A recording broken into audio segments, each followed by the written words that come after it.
À l'est du pays des musulmans, dans la ville de Boukhara, l'imam al-Bukhari, Muhammad ibn Ismaïl, est né en l'an 194 de l'Hégire. D'un père savant, passionné par le hadith et ses gens, et d'une mère pieuse, éducatrice vertueuse. Il a goûté à l'amertume de l'orphelinat très tôt. Et dans son enfance, il a été éprouvé par une grave maladie des yeux.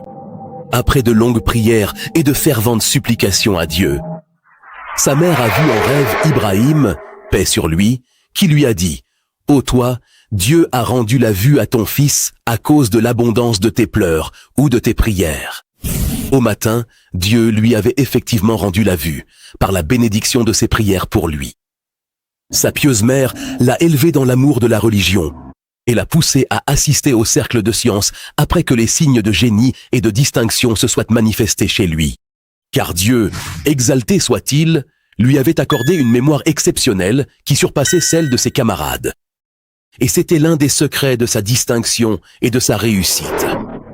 Il a ainsi achevé la mémorisation du Coran avant l'âge de 10 ans et il a commencé à apprendre le hadith auprès des savants de son pays, mémorisant certains livres de hadith comme ceux de Waki et d'Ibn al-Mubarak avant d'atteindre 16 ans.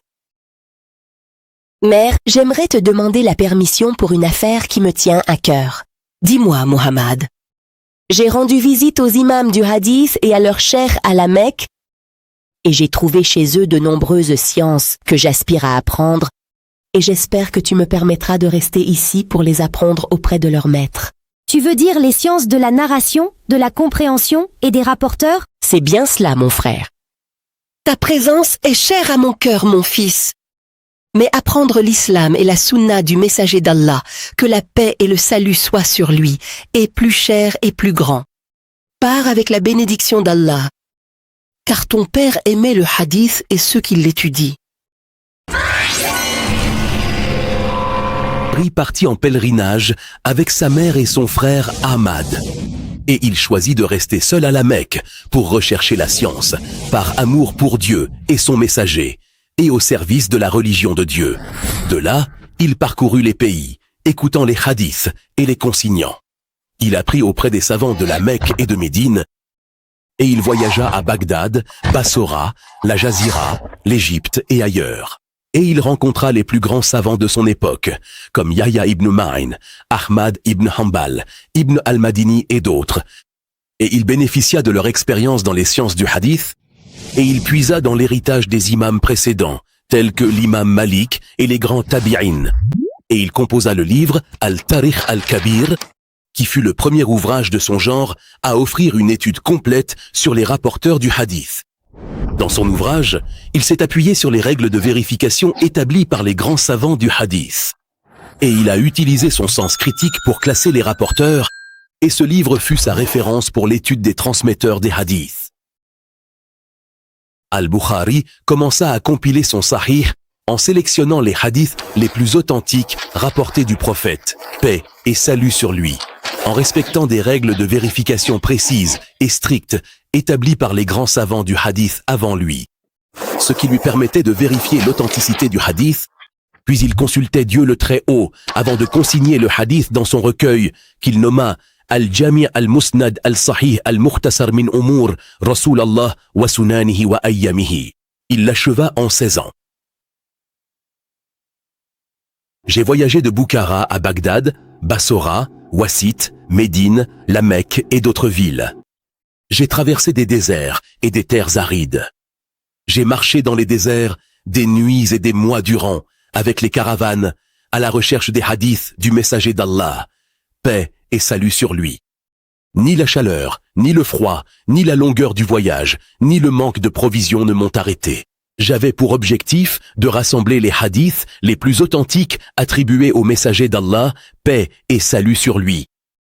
Et j'ai consacré 16 ans à cet objectif.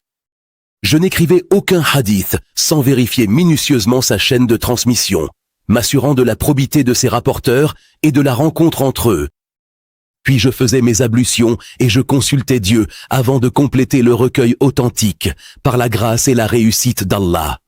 Des milliers d'étudiants sont venus à Bukhari pour apprendre de lui le hadith. Et la mosquée ne suffisait pas à contenir son cercle d'enseignement, et 90 000 étudiants ont entendu le Sahih de sa bouche. Parmi les plus célèbres, son élève, l'imam Muslim et l'imam Tirmidhi. Son livre a reçu l'approbation des savants et des imams à travers les âges. Et tous ont reconnu son authenticité. Et les révisions de certains savants n'ont fait qu'accroître la force et la crédibilité de son Sahih. Al-Bukhari retourna à Bukhara, et les gens affluèrent vers lui de toutes parts. Ce qui éveilla la jalousie et l'envie dans le cœur de certains savants de Bukhara.